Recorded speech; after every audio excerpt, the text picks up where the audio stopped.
We're in the picturesque spa town of Karlovy Vary here in Czechia, the first time the country has ever staged a top-level event. We've the elite men's contest coming up in just a few minutes' time, with a field that includes the current series leader, Matt Hauser. We did begin the trek in the UAE, in Abu Dhabi. Hauser was second that day behind Hayden Wilde. When we moved on to Yokohama, he took the gold. Jean Lair scored for the women. The first European event was in Alghero, then a short jaunt across to Hamburg where Hauser shone again, and in the French Riviera he did exactly the same thing. So can he make it yet another top step of the podium here in Karlovy Vary? Well, here's the start list. My name's Trevor Harris alongside Helen Jenkins. Henry Graf is one we haven't mentioned, who's got chances, and Chonga Lehman as well. Yeah, Chonga Lehman, he's at a podium here at the World Cup a couple of years ago, and he does really well over the Olympic distance. I think the swim is going to be key for him today. He doesn't always make that front group on the swim, so he's really going to have to push to make the front pack. And John Reid, who won here only last year, it was a World Cup race, but he did have one of the quickest runs in France a couple of weeks ago, and he's had top 20 finishes this season in Hamburg and in France, as I mentioned, after a fairly average start to the season. A little bit further down, we know Mark Devey will almost certainly be one of those to watch in the water. Seth Ryder we haven't seen too much of late. No, I think this course really suits Seth Ryder. His best ever World Championship Series came off a hard bike, so I think this could replicate that. And also we've got to look today for the fast swimmers. So there, Mitch Coltman, I know he's a fast swimmer, because they're the athletes that are going to be able to get there and potentially put themselves in the front pack. And just a bit further down, Bitardos from Greece just had a medal at the European Championships. Yeah, no scratchings actually, so we have a field of 51. There's never a number 13. This is the current situation. Hauser can't improve on that 3,000 because you only count your best 3 races plus the grand final, and he's won 3 already this season.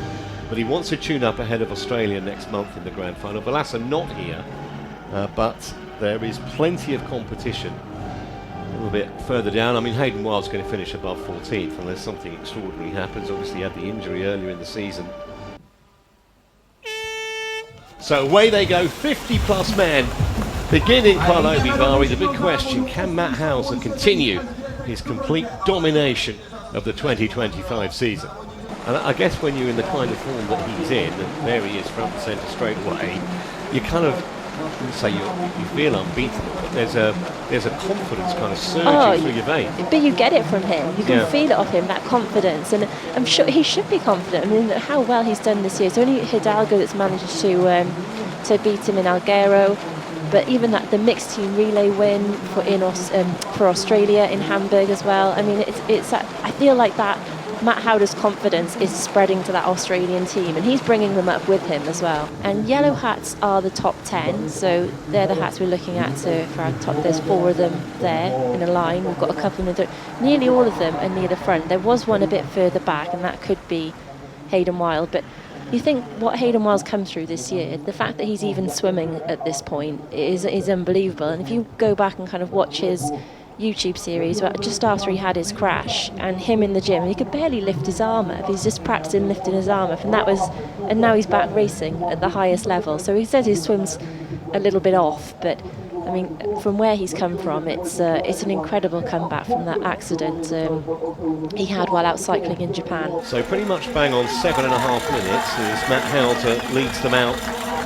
They'll dive back in for their second and final lap. So Devey right on the heels of Hauser, no surprise there. Cocciani also. Seth Ryder a good swim. McQueen was always going to be up there with Coninx.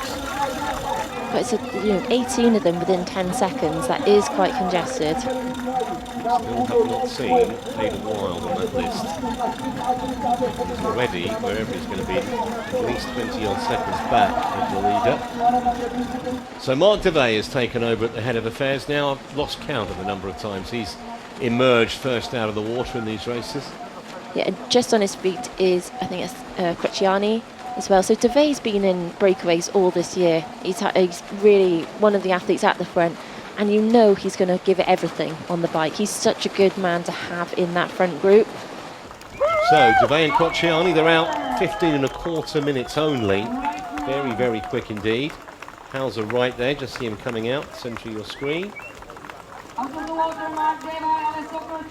Diego Moya's up there as well, so Moya deciding to go far right, and it was a good decision for him. Dorian Coninx never far away from the front. It never is he? Seth Ryder's done well to be within 11 seconds. Max Stapley similar. It must be so frustrating when you know you've got the ability to swim so much better, but you just can't because of the injury. I'm wondering if he's going to carry on. Well, you can see the way so annoyed. The way he threw his swim cap and his goggles into the basket. He just, he's disgusted, isn't he? Oh, hello, we've got an incident already on the first lap of the bike. An American suit. We might see it as they get towards town. I see everyone's looking at each other here, having a bit of a look around, seeing who's there, and especially if that crash happens in the front group, everyone might have been a little bit on edge straight away. Well, I can tell you one of the men involved in that was Panagiotis Pitardos, the Greek. So he's a DNF. And we will wait and confirm who the American was. I think it was an American. There's Henry Graf at the front. Yeah, he's had a really good season, hasn't he? Best season by a long way at this level. And I think from the French Riviera race, we had so many athletes say how strong Marc Devey and Henry Graf were in that breakaway pack. Yeah, 15 then, onto the first hill. How many will we have left by the end? The women's race seemed to change around a lot, didn't it? It was quite people in and out, and then we've got about 25 seconds back. So it does look like, obviously, it was Pearson we saw, but he's managed to get riding, and he's with Hayden Wild. But 2 minutes adrift of the leaders. Big push from Marc Devey at that back end of the hill. We didn't quite see that, but he's taken Henry Graf with him. It's only a few meters, but that's really going to tire out the athletes that are on the edge, that are really pushing hard. Those constant surges to get back on, make contact again. Wouldn't want to give those two too much time. Hauser still trying to get them closer to those two.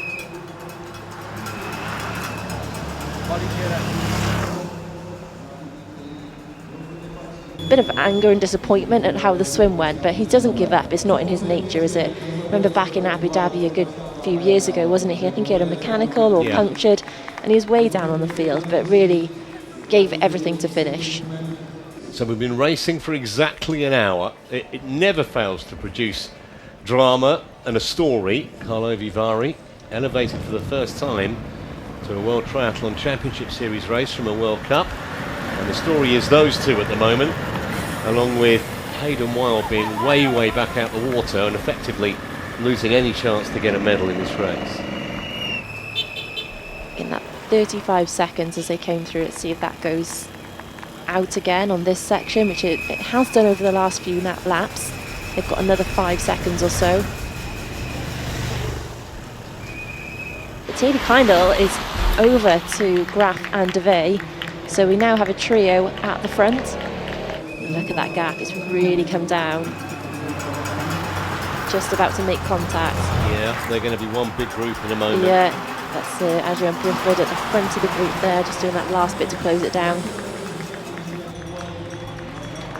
Yeah, he's kept the communication going these three. The definition of soul-destroying, isn't it? See how far away they are. Yeah, although I thought the pace might slow a bit when these two groups came together, but if anything, it's almost upped it or woken a few of the athletes up, and they've really pushed on over the last, especially a big push at the last hill. And just a little slower than the other two, but they're all the way, with Graf at the head of affairs. Yeah, and what can he do? I mean, he's not really been in this position, and we haven't really seen Matt Hauser chasing either so far. No. I guess we did with Alghero that Hidalgo got that gap so quickly, didn't he? But we've not really seen him on the chase with somebody this far out, so it's going to be interesting. So 40 seconds. I think the most it was 48 at one stage. 48, yeah. So they did manage to sneak a few seconds back, but still. Yeah, the momentum of that second chase group, because they'd been pushing for so long, hadn't they? Really sort of carried them forward. So we're on to the first lap of a 4-lap run 10k in total, and Devey moving up towards the shoulder of Henry Graf. Here one of the coaches shouting out 40 seconds. That's the gap as Hauser gets a bit closer to the front of this chasing group. I'd expect Henry Graf to look better as the run goes on as well, or feel better. He's going to get into that running. And this bit of road they're running on now, it's slightly cobbled and it's a bit off camber. It's not really the easiest surface to run on. But here we see Miguel Hidalgo on the front. He's got Devey in his sights at this point. Just getting that little bit closer. Oh, it's still 20, oh no, 10 seconds, sorry. It was 20, so it's gone down to 10. But Graf maintaining that 40 seconds. He'll probably be quite pleased in a way to see Henry Graf at the front, because it's going to, if he stays there, it's going to deny the likes of Hidalgo and Coninx, who are both ahead of Graf in the standings, points. Graf's going to potentially move himself up a lot as well. 2,500 metres away from the gold medal here in Karlovy Vary. And he's maintained that 40 seconds, hasn't he? Right, spot on pretty much throughout the whole run. That's one of the athletes that have been lapped, and another one there. So we've got Hidalgo and Lehman on the chase. Adrian Brifford as well. He's not going to give this up. He's fighting to get back. Lehman does already have one podium in Calgary last year. That came in that build-up to Paris. Well, I can tell you that silver or gold, and at the moment he's in the silver medal position. He'll go second overall in the series, Miguel Hidalgo. I think it's the first time we've seen the gap come down, isn't it, that split? But it's still, 29 seconds it is on timing, isn't it? Not 30. So Hidalgo pulled back 13 seconds over that half a lap. And I imagine that someone's going to tell Graf that Hidalgo's made a move and is coming. So if he does have anything left, he's run pretty controlled. I'm sure he might have something there to push on. Lehman in the bronze medal position. It was 29 seconds at the last split. I think Graf would have to fold spectacularly. Let's see what this split is now. 15. Wow, 14 seconds over half a lap. No, I thought it was. I thought this was sewn up. I don't want him to get too much closer. It's going to get nervy. But he's got a decent gap, and he's coming towards the business end now. Maybe the odd heart palpitation for Henry Graf, but Hidalgo is not going to get there. What a day! It's his first ever medal at a World Triathlon Championship Series event, and it's going to be gold. Graf wins for Germany. Hidalgo put the heat on him, but in the end, the Brazilian has to settle for silver. That will improve his position. He'll go second overall in the series behind Matt Hauser. And Csonga Lehman, it looks like, is going to win just his second medal at this level.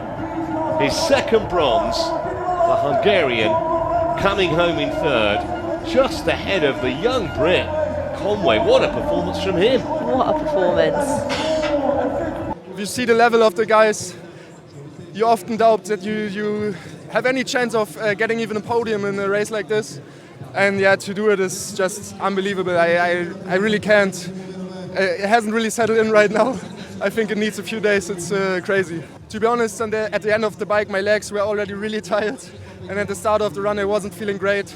I just was trying to find the rhythm. And when I heard the gap wasn't really coming down, I couldn't really believe it because I wasn't feeling good. So then I started to believe in me. And when Miguel came closer on the last lap, I just threw in everything I still had left and was hoping he isn't too fast. And then when I came down the finishing chute, I saw he wasn't too close, and then it was just all about enjoying it. Honestly, I felt flat from the gun. Like on the swim, I wasn't feeling like myself. The bike, I was like Simon Western kind of saved me to bridge the gap to the first pack because I wasn't feeling really good. And then on the bike, I was trying to fake it, like trying to use momentum on the climbs and try to race smart. But like with 2-3 laps to go, I was like, I think today is not my day. And I don't know, like somehow I just found some energy. I started like closing the gap to Henry, closing. And in the end, like I started really believing that it was possible to win. But yeah, it wasn't my day. Overall, like proud of my attitude in the race, because even not in a good day, I kept fighting. So it was mentally a good day for me, and I'm proud of my race. It was a year since I was on the podium in the World Series, so I'm really happy to be back on this really tough course. It means a lot to me that I could perform on one of the hardest races in the calendar. So yeah, I'm incredibly happy. Yeah, the swim was a bit hectic as always here because of the lot of boys, but I think my position was pretty good, and the start of the bike was also pretty smooth. We were working very well, but then the guys broke away. I tried to be tactic because I have a little bit of experience on this course, and I did not want to push too much early on, and tried not to blow up and save some energy for the run. And I think it worked very well for me. We pushed a really good pace with Miguel on the run, and on the last few Ks it was just next level, really tough. I was fighting to stay on the third position, but I'm really happy I could manage to stay there. Phenomenal victory for Henry Graf. Hidalgo ran 37 seconds quicker, but not quite enough to bridge the gap that Graf had created on the bike, along with Mark DeVay and Kleindl, who joined them a couple of laps after the initial surge had happened. Hayden Wild down in 17th, but he still did well to finish as high as he did today. He did, yeah, especially after that swim. Yeah, massive deficit in the water. Dorian Coninx way down in 23rd place now.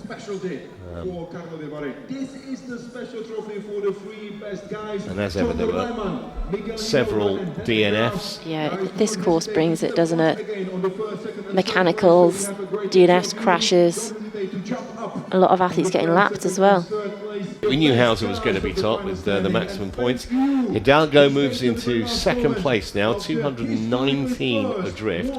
And then look at that, only 6 points between Hidalgo and Vilasa. So close. Yeah, and Henry Graf, I don't know if Henry Graf's going to do the race in China, we'll have to see. But yeah, just outside the top 10. Wild remains pretty much where he was at the start in 14th place. Probably still can't believe it, Henry Graf. He only made the step up from under 23 racing last year, and he finds himself on top of a podium at the very highest level. Hidalgo certainly putting himself in a very strong position in terms of getting a medal for the series overall now, and he'll still have designs on top spot. Henry Graf has a chance too. I mean, he came in 5th overall, so this is going to seriously improve his points tally.